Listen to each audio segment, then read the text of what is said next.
Good afternoon. I am Vahan Janjigian. I am the CEO and founder of Spark Capital Management, an investment firm I began in my freshman year of college. And I'm also an economics student at Villanova University.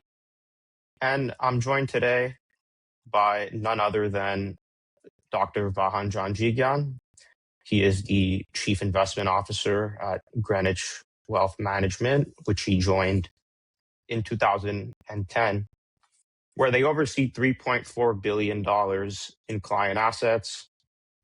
And prior to that, he spent 13 years as chief investment strategist at Forbes and holds a PhD in finance. Additionally, he's a fellow Armenian who also attended my current university at Villanova. Vahan, welcome, and thank you so much for being here. I'm confident that we will have a fun and informative discussion. This is not the first time that we have met. We previously spoke in September discussing equity markets, investment strategies, and what it takes to build a long-term investment career. And so I'd like to start off with some questions in regard to origins. I'd love to know about the driving force starting your career, the decision to become a professional money manager, and how you ultimately ended up being successful. Okay, well, first of all, thank you very much for inviting me to speak with you today. That was a very generous introduction. Um, so I have had a career path that was definitely not conventional, given what I'm doing now. I've done a number of other things. As you mentioned, I went to Villanova University. I was a science major, and my intention initially was to go to dental school. But in my junior year, when all of my classmates were applying to dental school and medical school and podiatry school, I decided I really didn't want to do that. So I graduated without really having any idea of what I wanted to do. And I eventually got a job in a very small manufacturing plant in Southern Virginia, where I got to do lots of really interesting things, including driving 18-wheeler trucks, working on the production line, um, and other things that were involved in the business. And that was my first exposure to business, and I really loved it. And I also loved living in Southern Virginia, so I decided to get my MBA at Virginia Tech. And while I was at Virginia Tech, I really loved finance. When I took my first finance class, I thought it was fantastic, and it really opened my eyes. And as I was completing my MBA, I decided to stay in school and continue to get a PhD. One reason why, believe it or not, is I was a very serious runner back then, and I saw graduate school as an opportunity to keep training. So that's how I got really involved in finance. But my first initial introduction to investing actually came when I was in high school, from my mother. My mother started getting very interested in investing, and she and I would often discuss stocks, and talk about what stocks to buy. And she was the one who really got me on that path in the first place. But I always saw it as a secondary thing until I went to graduate school and decided to, make the finance world my career. And I'm always looking for mentorship in any regard that I can. I'm constantly trying to meet new people and network and really try and get myself out there. And I was curious to how mentorship has played a role in your career and how it still shapes your thinking today. Yeah, I think that's a very important thing. So I would say my first mentor was probably my high school track coach, a guy named Tom Anderson. And he was very instrumental in giving me a lot of confidence, and being able to push myself and learning how to run faster and harder. Primarily because of his encouragement, I started getting some inquiries from universities. As you know, Villanova University has one of the best track teams in the country, and even though Villanova never offered me a scholarship, I did get a letter from their legendary track coach Jumbo Elliott encouraging me to come to Villanova, and that was one of the reasons I ended up at Villanova. So Tom Anderson was probably my first mentor. And then when I went to graduate school and I started working on my PhD, I had a dissertation committee, and there were three individuals on that committee in particular that really encouraged me and provided mentorship that I stayed in close contact with. Unfortunately, two of them have passed away, but the third one I'm still in very close contact with. And then when I went to Forbes magazine, I had two very important mentors there. One of them was Wally Forbes. He was the one who actually hired me. Wally is Steve Forbes's uncle, and so he brought me into Forbes. And then after I got there, I also met another guy, a man by the name of Len Yablon, who was at the time the equivalent of the CFO at Forbes. And he was also very interested in investing, and he and I would often have many discussions. And he gave me a lot of really good career advice and took a real interest in my career. So I think mentors are very important, and I would encourage anybody to try to seek out good mentors. And they often come from the least expected places. So I think networking really helps a lot. When you're networking, you meet people that you have no idea whether they'll take an interest in you or not, and then you discover later that they really are very interested in your career and willing to help. So I think it's a good way to meet people. How much do you think the mentorship is up to chance slash the amount of people you're able to meet? Like I feel like it's largely a numbers game, and I I don't I'm not sure necessarily how it is, but in in the capital that I've raised, it's been a numbers game. It's been pitching to as many people as I possibly can, and a small amount of that are really the ones that will back you.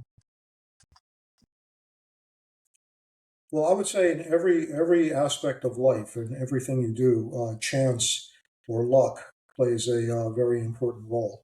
In fact, one of the greatest investors of all time, Warren Buffett, says that a very large degree of his success is due to pure luck. And so it is a numbers game, as you say, and obviously the more people you interact with, the more people you try to meet, the higher the chances that one of them will pan out into something that could be very useful for you. So it really does pay to network. I would encourage someone like you, for example, to go to conferences, investment conferences. I think the CFA program, for example, is a great program to get involved with. They have local societies that have meetings, and you often will meet very interesting people there. Um, it's not a good way to build a book of business because you're basically interacting with people who are, in the same line of work as you. But it's a good way to meet other professionals, learn what they're doing, and you often find that many of these people are, willing to give you a hand and willing to give you some advice. So I think it's an important thing to network, go to those conferences, take all those opportunities, try to meet as many people as possible. But when it comes to raising money, like when you're running a fund, like in my case, I'm not running a fund, but we are a registered investment advisor. We manage all clients' money in separate accounts.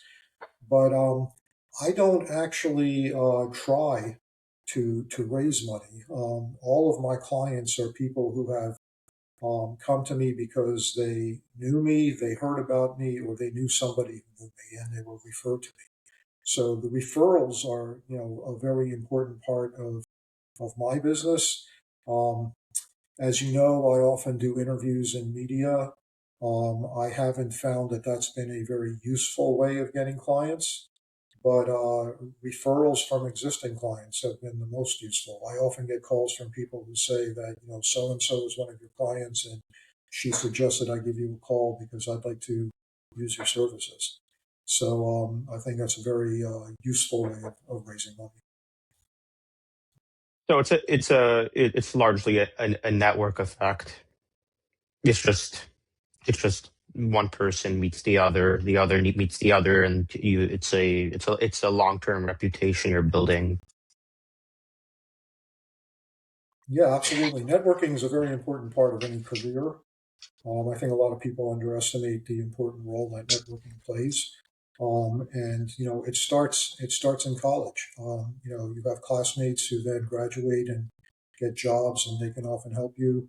Every university has an alumni association, local chapters. You can often go there and meet people, and you'd be surprised at the number of people who are willing to help you only because they find something in common with you, either because you went to the same university, or perhaps you went to the same high school, or perhaps you worked with somebody that they knew, or something like that. So people are always willing to help out. I like that answer a lot. Um, I have a question that touches upon really the sort of the interaction between your personal experience in your career and also your views on global and the micro and the macro in regard to economics, and with the conflict in Iran and the volatility we've experienced this quarter and in the previous one. Um, what I know, I'm putting a lot into one question, I understand, but what macroeconomic considerations should I take into account as I start my career, and in what and to and what should I be paying attention to in the economy in the future, and et cetera? Okay, so I would say, first of all, you brought up volatility. Let me just make a comment about that. Um, I would say that the markets are a whole lot less volatile than they used to be. I started managing money in 2010, and I remember in 2011, it was a very, very volatile year. It was a very scary time.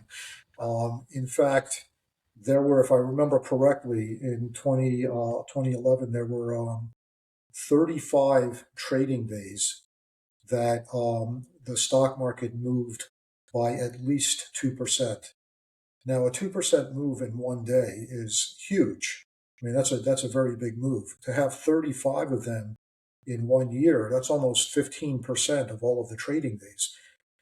That's a really scary time. So the volatility we've been seeing lately perhaps is a little higher than what we had become used to in recent years, but it's really not that bad. It's really not that high. Um, the other thing I would point out is that it's not unusual for the stock market to have at least a 10% sell-off approximately once every 18 months or so. And if you look throughout history, sell-offs are usually buying opportunities. So there's a difference between being a long-term investor, which I would recommend, and being a short-term trader, which I would not recommend. Being a short-term trader involves a lot more risk. Being a long-term investor is less risky. So a long-term investor would welcome a 10% sell-off in the stock market because it gives them an opportunity to put more money, in the market. And if you look at any chart of the stock market over long periods of time, you'll notice that it goes up. There are periods, short periods of time, where it goes down, but most of the time it goes up. And there have been, extremely few 10-year periods of time where the stock market had a negative return, no matter, what month you start. And so as a result, it always pays to stay invested and to put more money to work when the market falls. So I welcome any volatility I see if the market falls, because my clients are always interested in putting more money into the market, and those are the times that you should be doing it. As for macroeconomic factors, you know these things again become less important the longer your investment horizon. But I pay very close attention to all of the economic indicators. Right now, for example, I would say the economy is doing quite well. There are a few things that give me concern. For example, the housing market isn't doing very well right now, um, and of course, there's some concern about inflation that continues to run higher than the Fed's target. But these things might cause some problems in the short term, but they're not things that I really worry that much about over the long term. But other important indicators to constantly keep an eye on are the employment numbers, GDP reports, the ISM figures for services and manufacturing. They all give you some indication of how the economy is doing. And even though there's not a perfect correlation between the stock market and the economy, they do tend to run hand in hand over long periods of time. So the stock market does better when the economy is doing better. And right now the economy is doing perfectly well. Um, what thoughts on the new Fed chair and his um his connection to the current administration? Because I know there was a lot of talk between a lot of the comments that Trump made about Jerome Powell, and that he was he was slow, and that he didn't do things that that President Trump wanted, and that interest rates were not cut quickly enough, and all of that. What do you think about the new Fed chair and his approach? And do you think he's influenced by the current administration? Okay, yeah, that's a very important question. So first of all, I would say that I think Jerome Powell did a very good job. I actually was quite critical of Jerome Powell, a couple of times in the past. Um, I thought that he was too slow in raising rates when he should have raised rates, and he was too slow in lowering rates when he should have lowered rates. Um, but in hindsight, he was right, and he did a very good job, and the economy has thrived under his watch. He has received a tremendous amount of criticism from President Trump, and which I think is wrong. I really believe that Fed independence is extremely important, and investors lose confidence if they don't believe that the Federal Reserve is operating independently and is merely doing what government officials tell it to do. So I think President Trump made a huge mistake in criticizing Powell. And I know that the market, or at least some people in the market, believe that Kevin Warsh would be more accommodating to what President Trump wants. But if you look at Kevin Warsh's history, he actually has a history of being a hawk, not a dove, which means that he has a history of wanting to raise interest rates to fight inflation rather than easing in order to boost the economy. So he's made it very clear that he will operate independently and he will not do simply what he's told. But he's also made it clear that he's not opposed to having more communication between himself and the Treasury, and even between himself and President Trump. But I believe that he's very good and that he will do what he believes is best. And the other thing I would remind people is that the FOMC is a committee of people. It's not just one chairman who makes the decision. So he can have his own point of view, but it's the committee that makes the decision. And right now, most committee members are not inclined to ease interest rates simply because that's what the president wants. They will do what they think is right. Um, if, and your view on rates for equity markets, do you think it's going to scare investors, or like what sentiment do you think that's going to bring to the market? I know that often when rates are cut, you see you see a temporary spike in the market, but I mean, yeah, just what are your thoughts on the potential of higher interest rates? Well, I mean, clearly, higher interest rates are not good for investments, securities, whether they're bonds or whether they're stocks. Um, Lower interest rates are better. So if you look at a bond valuation equation or a stock valuation equation, you will see that in the denominator there's something known as the cost of capital. And when interest rates go up, that cost of capital goes up. So the denominator gets bigger and the whole thing gets smaller. So, in other words, higher interest rates cause valuations to drop. So, generally speaking, lower rates are better. But lower rates could also result in higher inflation. And the most important interest rate is the real interest rate. And so, if we have a lot of inflation in the economy, it could be eroding the corporate earnings that we expect in the future. So, you could actually have a situation where stock prices fall because inflationary expectations have risen because interest rates are too low. So, it's a game that a lot of investors play in trying to predict what interest rates are going to do and whether we're going to have more inflation, less inflation, or whatever. And I would also remind people that the Fed has a direct impact on the Fed funds rate, which is a very short term interest rate. But the more important interest rates in the economy are the longer term rates. And, the 10-year rate, for example, is considered one of the most important rates. And the market determines what the 10-year rate would be. So the Fed can lower the Fed funds rate, and the 10-year rate could still go up. So the Fed doesn't have direct control over that. So as an investor, I'm really more focused on what long-term rates are doing. Yes, it's true that the Fed might have some influence on long-term rates, but they can't directly control that. Now, Kevin Warsh has also mentioned, for example, he's in favor of using the balance sheet. The balance sheet does have a bigger impact on long-term rates. I actually agree with him on this. The Fed's balance sheet has become way too big, and I would like to see it come down a little bit.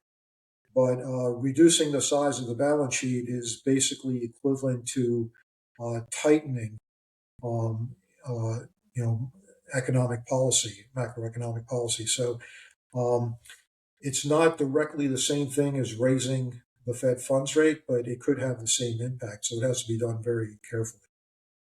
And by that, do you mean the debt side of the balance sheet? Well, yes. So what I mean is that when we had a financial crisis, for example, the Federal Reserve tried to flood the economy with money, and the Yeah. way they do that is they buy securities. So they buy treasury securities or mortgage-backed securities. When they buy these things, they become an asset for the Federal Reserve, and their balance sheet swells. It becomes very big. Eventually, the hope is that these things mature and are not replaced, or they're sold by the Fed back into the market. So we got to a point where the size of the Fed's balance sheet was over $9 trillion when it had been running before the 2008 financial crisis. It had been running, somewhere around maybe 2 or 3 trillion. So it really grew. Um, More recently, it's come down a little bit. I think it's somewhere between 6 and 7 trillion now. I would like to see it come down a little bit more, and I think that's one of Kevin Warsh's goals. Yeah, 100%. And I would like to ask your opinion on how bifurcated the market has become. In my opinion, this is a stock pickers market. I really do think that AI, compute, and semiconductors have absolutely consumed all of the capital that's being deployed into equities, and that's played out very well for people that have invested in these companies. But I see a lot of quality and a lot of very well run businesses, some of the most durable that I've ever seen. Their stock prices are coming down while the fundamentals continue to go in the right direction. And do you think this is a 6 month thing, some 18 months, 12? I'm I'm just curious on. Yeah, again, you make some really good points. So I think one way to really realize how um, concentrated the market has become is if you look at the S&P 500, for example. That's the most common benchmark, and it's the most common investment vehicle. A lot of people invest directly in mutual funds or ETFs that track the Standard and Poor's 500. And by its name, we know that there are 500 companies in the S&P 500. But if you look at just the 10 largest companies, they now make up approximately 40% of the market cap of the entire index. So if a company that's ranked number 300 has a big move, it has virtually no impact on the index. But if a company like Nvidia, for example, has a big move, it has a big impact on the index. So it becomes very dangerous. It's become almost impossible to argue that the S&P 500 is a diversified portfolio of stocks. In the past, we used to think of it as a diversified portfolio of stocks. In finance theory, they would often use the S&P 500 as the so-called market portfolio. But it's really not representative of the market anymore because of this concentration. So, yes, I agree with you that we've gone through a period of time where sentiment, in my opinion, has really driven a lot of money into the top, 10, 20 names. And everything else, to a large part, is getting ignored. And therefore, if you are a stock picker, you will find better value in some of those names. We also know that over the long term, the market does come back to its senses. And things that are tremendously overvalued eventually come back down, and things that are undervalued eventually go back up. What's been very unusual is that this has been going on for much longer than anybody would have expected. Um, for example, again, if you're investing for 10-year periods of time, history has taught us that you're much better off being in value stocks than being in growth stocks. But that hasn't been true since 2008. So for the past 20 years or so, you would have been much better off in growth stocks. I think one reason for that is because of the Federal Reserve policy that basically drove interest rates to zero and created, what you could call free money. And people started investing in the riskiest things because they could get virtually no return in safe securities. There was a time, for example, when older people could earn, 5 or 6% in their bank account, which was a pretty good return for taking no risk. But the Fed drove interest rates to zero, and if they kept their money in the bank, they earned nothing. So even they were encouraged to start, pouring their money into the stock market, and we created a bit of a bubble that way. Now, just because you have a bubble doesn't mean that the bubble has to pop. The air could come out, more slowly. And I think that, excuse me, I think that what we'll eventually see is a bit of a rotation where people come out of some of these overvalued names and go back into some of the cheaper names. And I think we're already seeing a bit of that now. I mean, in recent weeks, some of the biggest name stocks have really struggled. Stocks like Google, Microsoft, Amazon, they've really struggled. Whereas if you look at the stocks that have done extremely well, I mean, some of them, don't even have any earnings. There was so much excitement, for example, about the SpaceX IPO. That company went public at 80 times sales and had lost about 5 trillion or $5 billion in the past year. So um, we're in an unusual situation right now, but that doesn't last forever. And we only have 2 quarters of information to actually base our SpaceX investment on. So it's hype. It's a people seem to really love Elon Musk, and I think that's what the entire thing has really become. And it almost feels like it's just exit liquidity for the people that had their money in SpaceX before the IPO.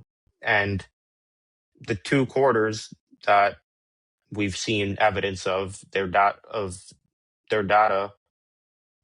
everything's just negative, and the only thing that's going up is the debt. So Yeah, well, Elon Musk and also Alex Karp of Palantir are, in my opinion, two of the smartest and most entertaining CEOs. Um, I always love, listening to them. And, there's a saying that there's a fine line between insanity and genius. These guys are both incredibly genius, but they are on that fine line. I mean, sometimes when you listen to them, they say things that are almost unbelievable. Um, but, to be successful in what somebody like Elon Musk is doing, you have to be able to imagine the impossible. And he has already proven, his ability to do things that we thought were impossible. Whether they could really be profitable in the long run or not is a different question. Tesla, for example, most people would say is an incredibly successful company. But if you compare the valuation on Tesla to other vehicle companies, it doesn't make sense. And of course, the defense is, well, Tesla's not really a vehicle company; they're an energy company.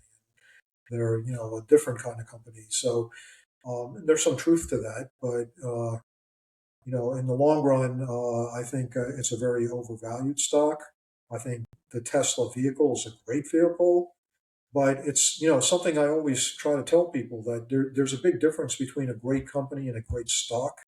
And sometimes a great stock can be the stock of a great company, but the major difference is that when it comes to stocks, the only thing that makes a stock great is if it's selling for less than it's worth. If it's selling for more than it's worth, then it's not really a great stock. But a company could be great or not great for many reasons. It could have great management. It could have great products. It could be growing earnings in a very steady fashion over a long period of time. It could be a great place to work, but that doesn't necessarily mean that the stock is worth buying at any price.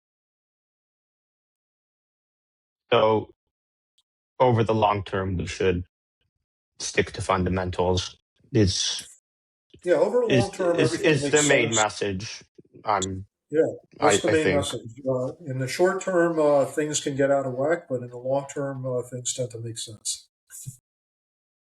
yeah. I just like to pivot a bit. You're really one of the most successful Armenians I've met in finance and that I know. Uh, there could be a bit of a sense when someone talks to a person like you that challenges haven't really occurred because maybe they've been shunted to the side. Um, but I know that's not true. That's not true. I'm sure you've encountered many challenges and difficulties, even perhaps failures, and I'd like to know a bit about that and you know how you're able to navigate these challenges and how you overcame them.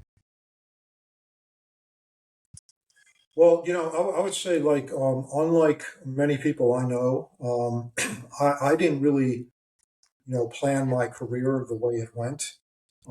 I kind of just took opportunities when they were offered to me. As I said, I didn't start off in finance. I started off studying science and math. Um, I discovered finance when I, started getting my MBA. And so I didn't have a very smooth path. Um, my first real career after getting my PhD was to be a university professor. I mean, I taught for 12 years at various universities. I really enjoyed the teaching. I really enjoyed the research. Um, but frankly, I was getting very bored with it, and I wanted to do something else. And I decided that what I'd really like to do is manage money. But when you're a university professor, you have a lot of security, and you get very comfortable in your position. And you start thinking, should I really take the risk and do something else? And fortunately, my wife encouraged me to take such a risk, and I had an opportunity to join Forbes magazine, which wasn't my plan. I wanted to get into money management, but I ended up at a publishing company. But it was a company that specialized in investments. So I ran simulated portfolios. I had a staff of equity analysts who were recommending stocks for publication purposes. And again, I got comfortable because I had a good pay, I had good benefits, and then I had an opportunity to actually leave Forbes and manage money. And that was again a very big risk because um, the business I'm in does not pay a salary.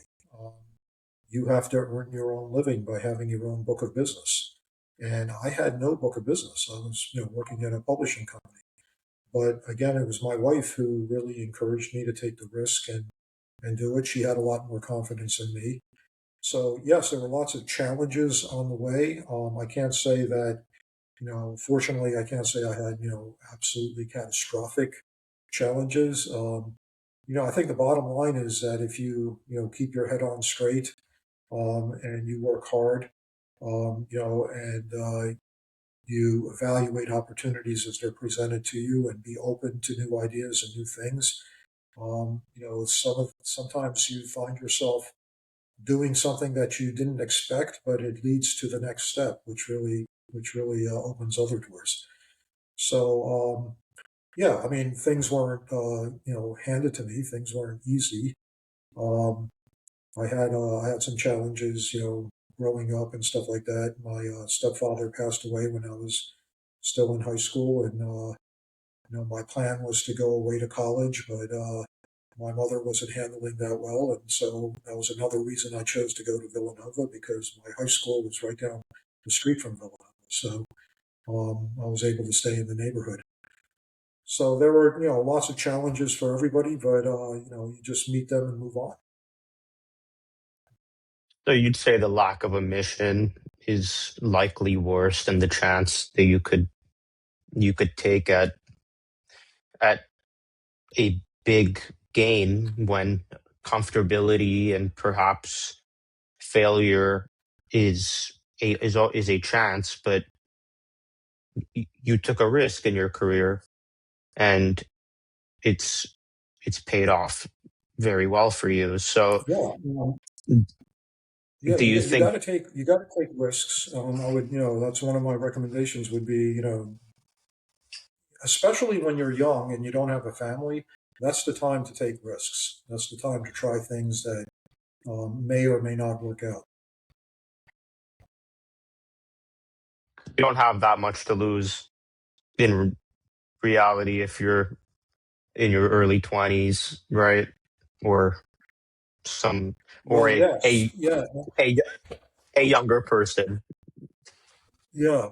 Well, it's not just that. If you have children, and if you have a job that's paying a decent salary, maybe not as much as you would like, but a decent salary, and you're supporting your family, it becomes much harder to say, I'm going to try something else that may or may not work out.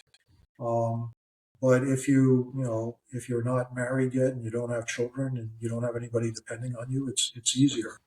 I have a daughter who's only 23 years old, works in technology, and recently had an opportunity to work for a pre-IPO company and was hesitant because they told her that you would have no life-work balance.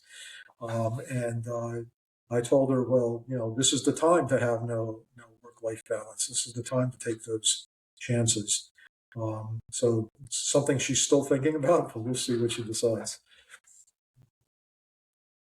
So you have to really balance the risk to reward, but if you believe the reward is there, go for it.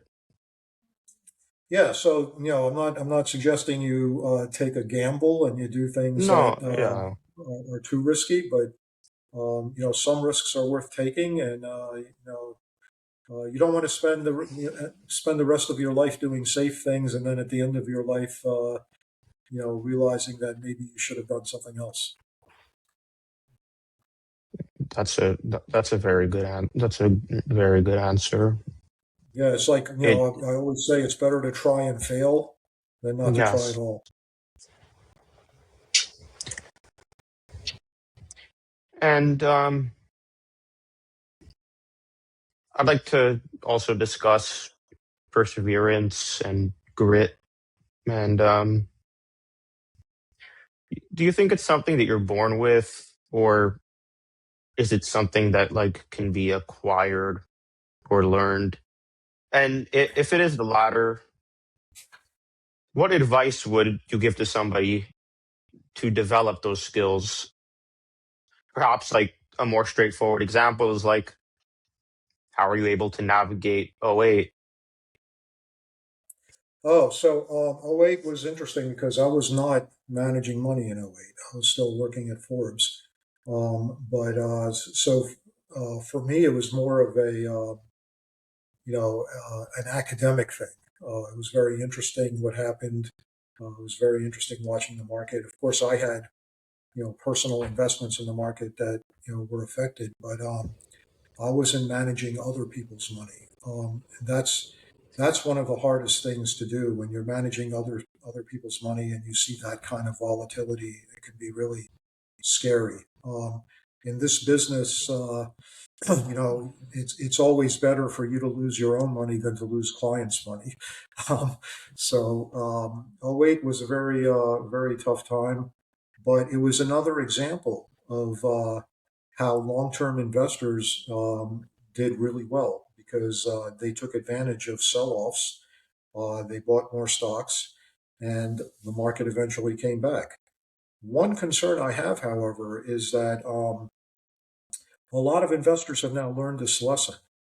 And as a result, what we're seeing is that the sell offs and the bounce backs are happening much faster than they did in the past.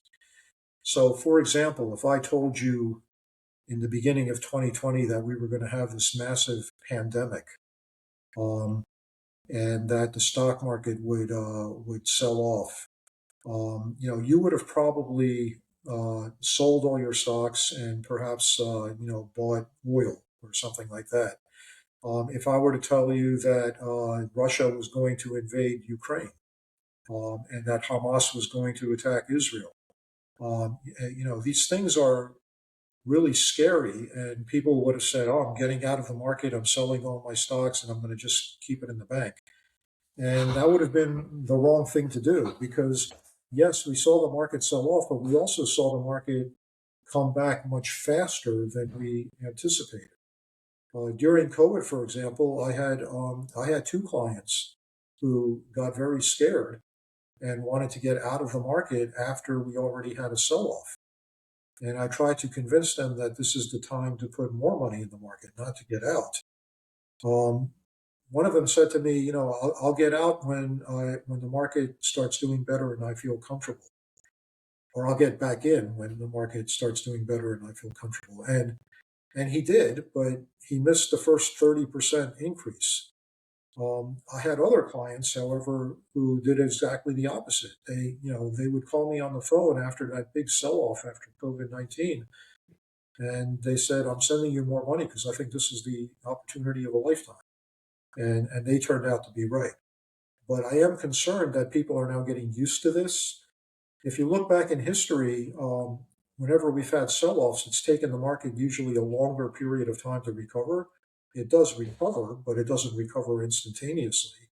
And I think people are kind of betting on these instantaneous recoveries. And eventually, we're going to hit a time when we could see the market depressed for 5 years or 10 years. And for some people, that'll be very painful.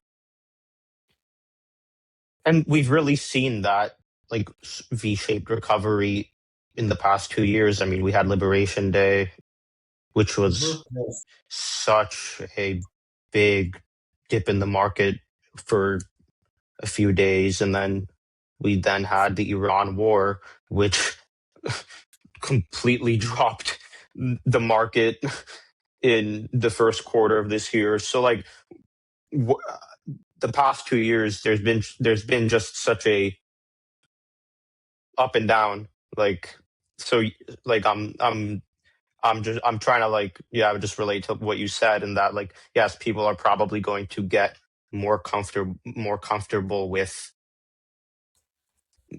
with the market going down, but also that's not always going to be the case. It's like that you're going to have this quick recovery.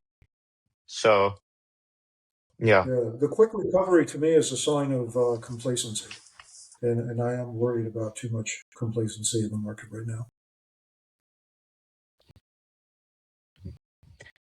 and I think I kind of skipped over the first part of my question because of because I talked about 2008, but I wanted to go back to the perseverance thing. And do you believe that it is something that you're born with, or something that can be acquired or learned? And if Well, it is I the was trying latter, to I was trying to avoid your question because I don't know the answer to that. But oh, you would have to ask a psychiatrist that question. I don't know if it's something.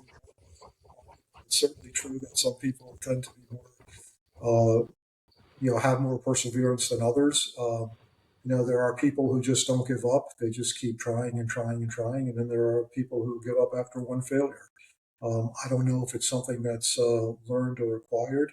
The only thing I could say is that if you've never failed, you've never learned, or you've never tried very hard.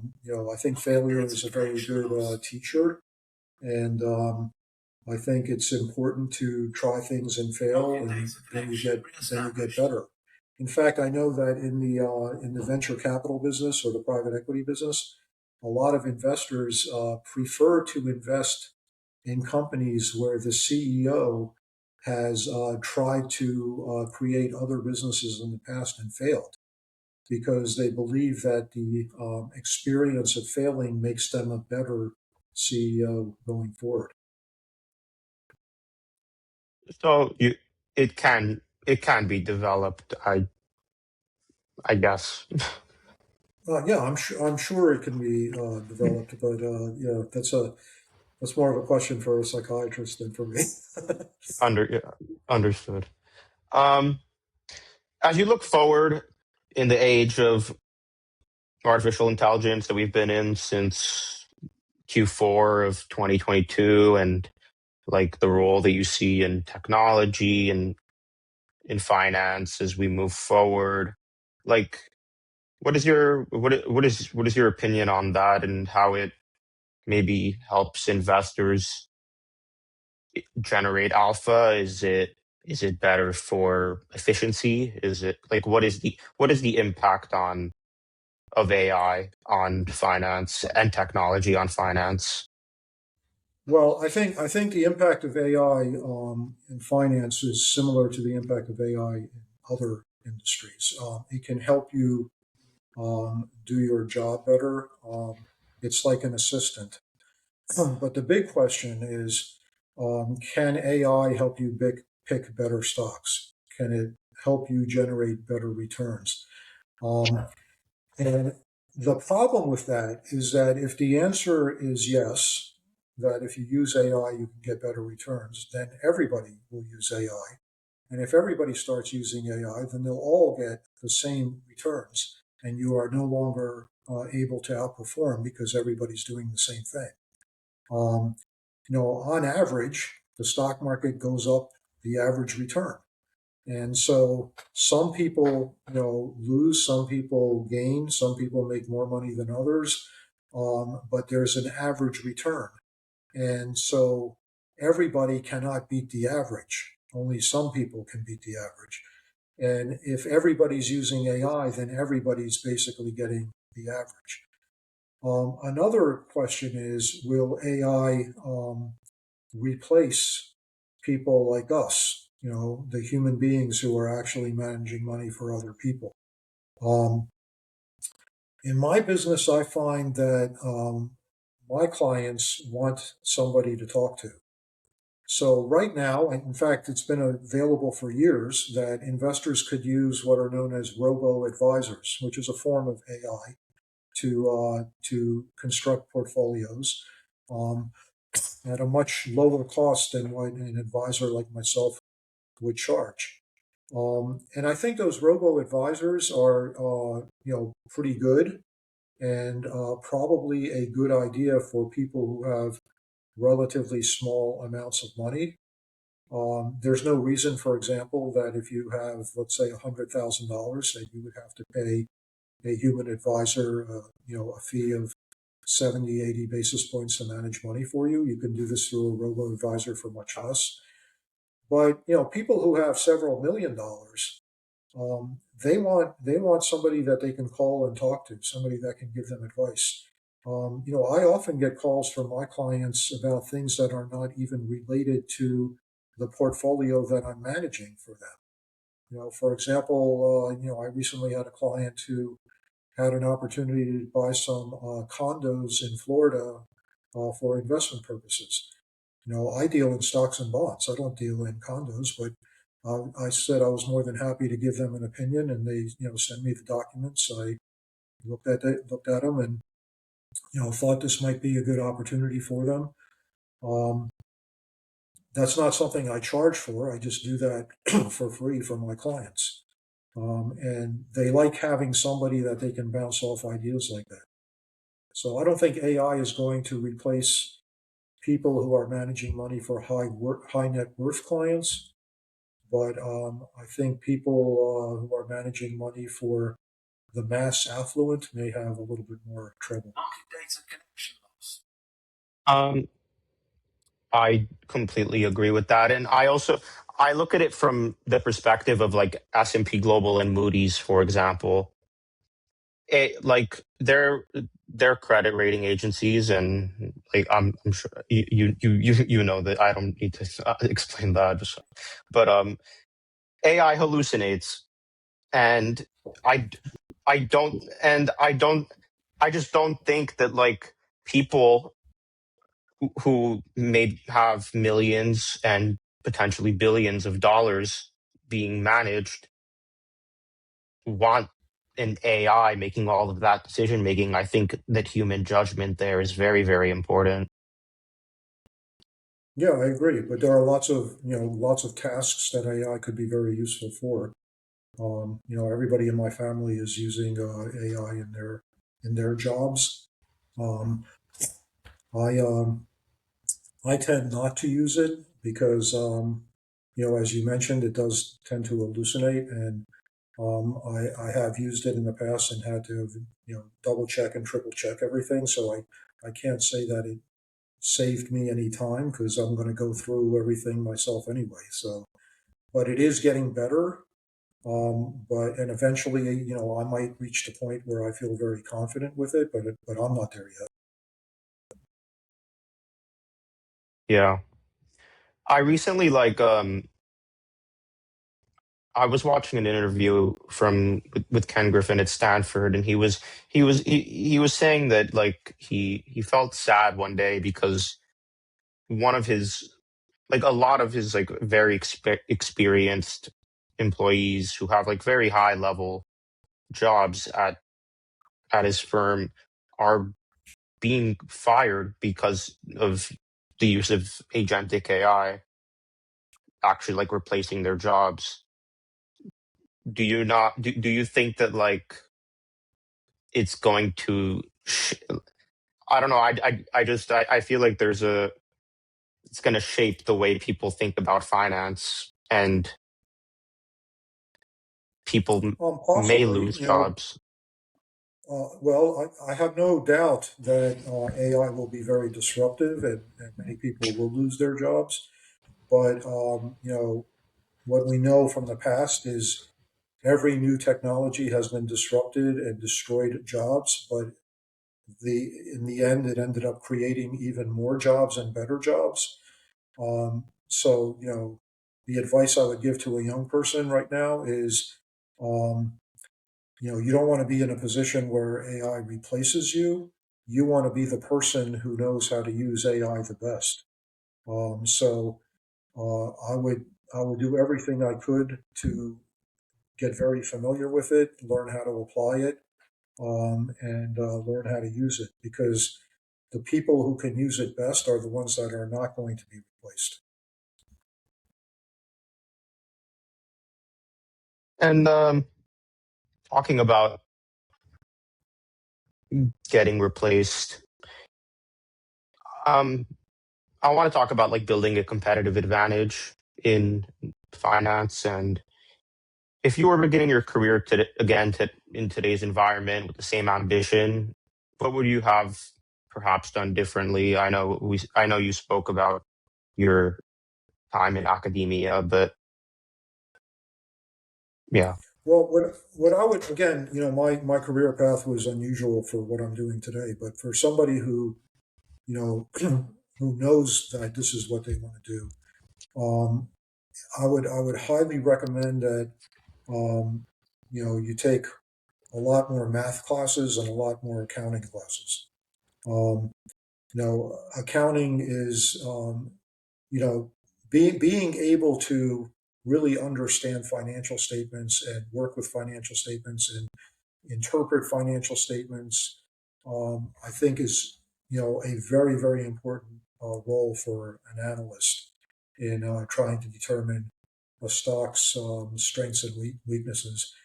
Mathematics too is extremely important, especially if you are interested in doing anything with derivatives, whether it's options contracts or futures contracts, or even with bonds.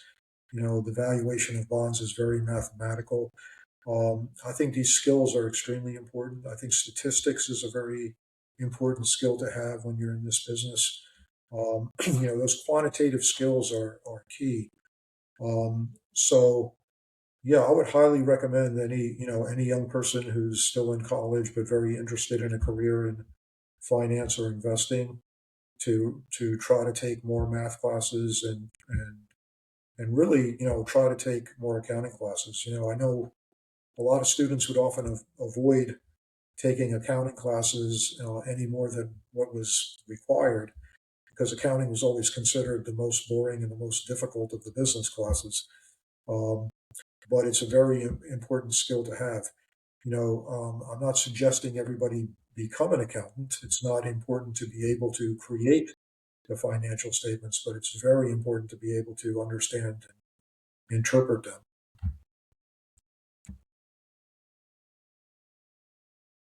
And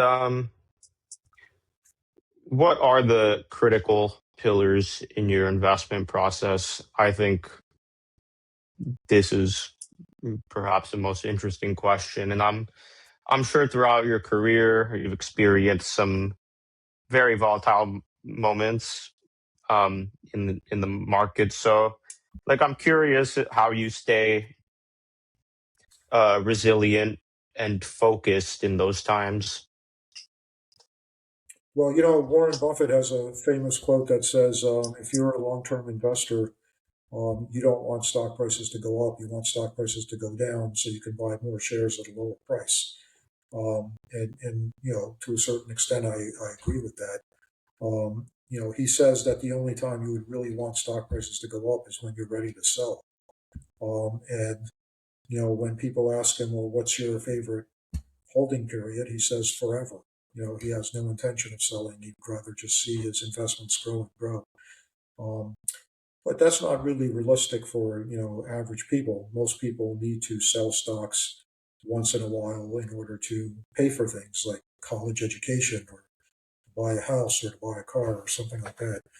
Um, so My investment analysis, I believe very strongly in discounted cash flow analysis because, theoretically, um, a stock is only worth the present value of the future expected cash flows. And so theoretically, that's the only correct way to determine what a stock is worth. The problem is that it's very difficult to put into practice to actually apply that. It's like when people talk about losing weight, you hear about all these different diets. Losing weight is extremely easy to do in theory. All you have to do is burn more calories than you consume. But in practice, that's very difficult to do. A lot of people have trouble with that. The same with discounted cash flow analysis. Theoretically, it's the correct way to value a stock, but to actually do it is difficult because it requires making assumptions and predictions about the future, which you can't actually do with complete accuracy. So when you're doing a discounted cash flow analysis, for example, you have to make assumptions about, how much will this company's revenues grow every year? What will the profit margins be in the future? What is the proper discount rate to apply to these future cash flows? These are very, difficult things to predict with certainty. In fact, it's impossible to predict it with certainty.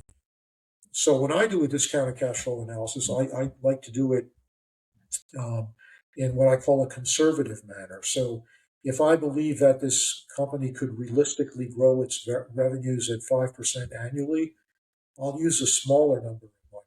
I might use only 4% or 3%. If I believe that they could sustain a 20% operating profit margin, I'll use maybe 18%. If I believe that the weighted average cost of capital for this company is 7%, well, I might use 8%. So I'm trying to do everything I can to increase the probability that if I conclude this stock is undervalued, it really is undervalued. It doesn't work all the time, but it has worked out pretty well for me ever since I've been applying that when I started working at Forbes. So I think that's the best way to pick stocks.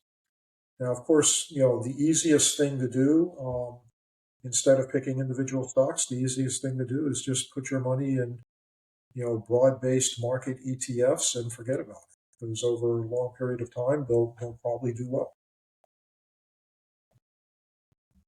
So I just jotted down three takeaways from that, and I was curious about like when you're doing these the your free cash flow DCA, are you doing it on both an earnings basis and cash flow basis, or like is it Just one or cash the flow. other, just cash flow? And so and then you do like a for lack of a better term, bull case, bear case, base case kind of thing. Yeah, so you could do a scenario analysis, which I think is what you're referring to, but I don't. I actually try to do the most conservative case only, and because if my conservative case, uh, leads me to conclude that the stock is undervalued, then obviously, my bullish case, a more aggressive case, would also lead me to that same conclusion. So I wanted. So basically, what I'm doing is really the equivalent of the worst case scenario. I don't see the point of doing the other scenarios because if I conclude the stock's undervalued with the worst case, it's clearly going to be undervalued with the other cases too. And so are you just trying to make sure that like the annual return you get is market beating, like I don't know, like 15% or something like Um, that? no, not so much. I'm not really trying to benchmark myself against some kind of an index like the S&P 500. All I'm saying is that if I'm going to hold a portfolio of stocks, I want them to be stocks that are selling for less than they're worth because I believe that a stock that's selling for less than it's worth will eventually come back up to its correct valuation because the market will realize that the stock should be selling for more. Um, that's one strategy that I found is very useful. Another strategy, which I should also mention, which I don't do, but the academic literature has proven is also very useful, is known as momentum investing. There is a lot of evidence from academic studies that stocks that have done very well in the past 6 months tend to continue to do well over the course of the next 12 to 18 months. So it can be a useful strategy. It does require more trading and more monitoring than a long-term buy and hold strategy. But the research shows that it could be very profitable to engage in this. And this is what I think we've been seeing in the markets in the past few years. We've been seeing a lot of momentum investing in the markets, and the research also shows, by the way, that momentum investing tends to work better with growth stocks than it does with value stocks. So this explains why growth stocks have done so well. Um, Combine that with the fact that the Fed had driven interest rates to historic lows. We ended up in a situation where nobody wanted to buy value stocks. But things change over time. Things rotate, and sometimes they rotate over the course of 3 or 4 years, and sometimes they take longer. So I think eventually we're going to get back to a period where people discover these undervalued stocks again. And that sort of relates to what I had said earlier about like the divergence between like really quality and then also just some companies that we've never seen a single piece of evidence of actual earnings, but they're flying. They're making, they're going up 200-300% a year, like like Nebius, for example. They've never reported a single quarter of earnings, but I think the stock went up like 300% year to date. It's like it's a yeah it's a we're in such a momentum driven market. I feel like Yeah, I'm it's actually familiar with that stock, and one of my clients brought it to my attention and wanted me to buy it for his portfolio. And he's a very smart investor, and so I bought it for his portfolio, and it's done extremely well. And he, every once in a while, he calls me and shakes his head and says, I have no idea what the hell's going on with this stock. It just keeps going up for no reason, and it's true. And it's a tremendously overvalued stock, but it's another example that if sentiment is on the side of a stock, that sentiment alone will drive it higher. yeah. And so the and that I mean that stock may go to 500% gains this year to date. Like it could momentum just momentum also compounds in a way. It's very Yeah, interesting. well, if you so I'll give you another example. One of the biggest holdings in all my clients' portfolios was Intel. I had really loaded up on that stock when it was selling in the 20s. And Intel paid a really nice dividend, and then they cut the dividend. They actually, I think, they eliminated the dividend. And past experience has taught me that when a company is struggling and they finally eliminate the dividend, that usually marks the bottom. So I took that as an opportunity to buy even more shares. And then Intel, like all of a sudden, started going up. And part of the reason is because the government under President Trump bought a stake in the company, which is unheard of. But they bought a stake in the company. All of a sudden, Intel got a lot of sentiment outside, and it's now selling at close to $140 a share. Now, what I've been doing is, as the stock's gone up, I've been trimming because the valuation no longer makes sense to me. That it's become very, very overvalued. I haven't sold it all because I recognize that sentiment might take it up even higher. But my clients have done very well with it. I've taken some profits for my clients. And the higher it goes, the more I'll trim. But, the current valuation makes no sense. But it's another example of a stock that was very undervalued.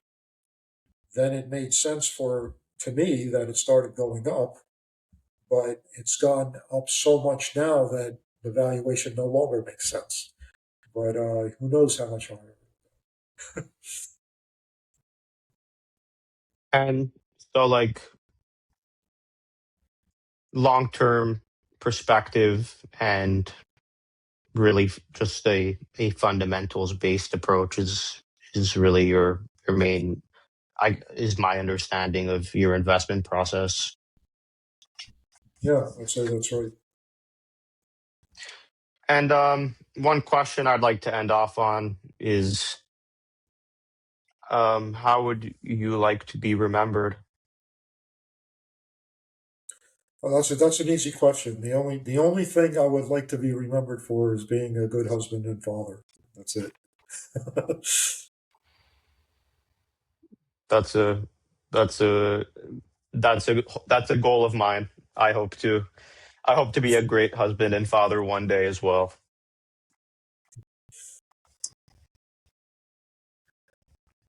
Thank you, Vahan, for your time. I really appreciate it. Well, thank you, Vaughn. I really enjoyed it. This was great. Yeah.